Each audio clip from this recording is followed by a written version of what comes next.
can't be part. If you had a national unity government of the two big parties together, you could then do away with a lot of the coalition bargaining with many of the smaller parties. So in that sense, it could be a more responsible government, but equally, on the bigger issues of the Israel-Palestine conflict, it would be a government of national paralysis.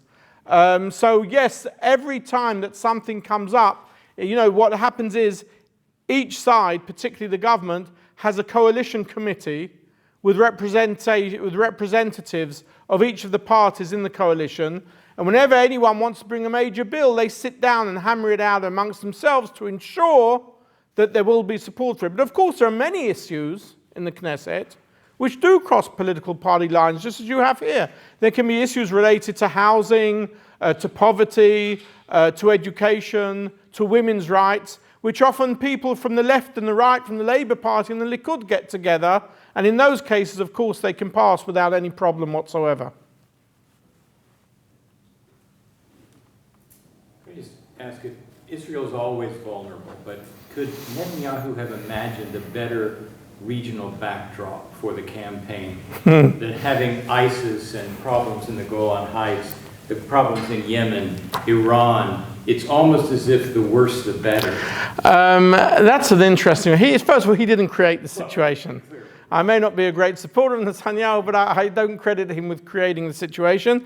And he does come over very strongly as Mr. Security. I would say yes and no, because even Herzog, came out with statements which says, look, there are certain issues out there which we have no difference, whether it relates to ISIS and whether it relates to the wider regional. Yes, we have differences about what should happen in the immediate future in terms of the occupied territories in the West Bank.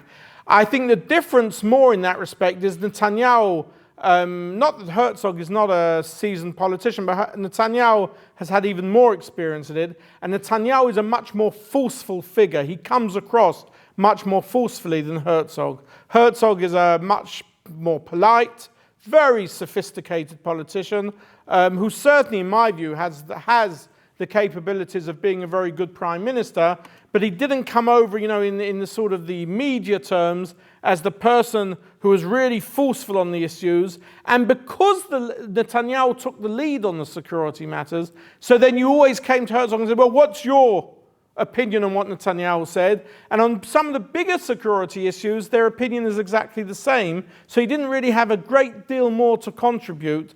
So I think really Netanyahu, in a sense, took the lead in a much stronger fashion. And for many, he's known as Mr. Security, although many would argue on the left that on the contrary, he endangers security because he doesn't move towards a solution, and because in the view of many, he has put a major stick in the way of Israel-US relations, which at the moment, Obama and Netanyahu, if I can use a British understatement, don't get on very well together. It's probably been one of the worst relations ever between a United States president and an Israeli prime minister.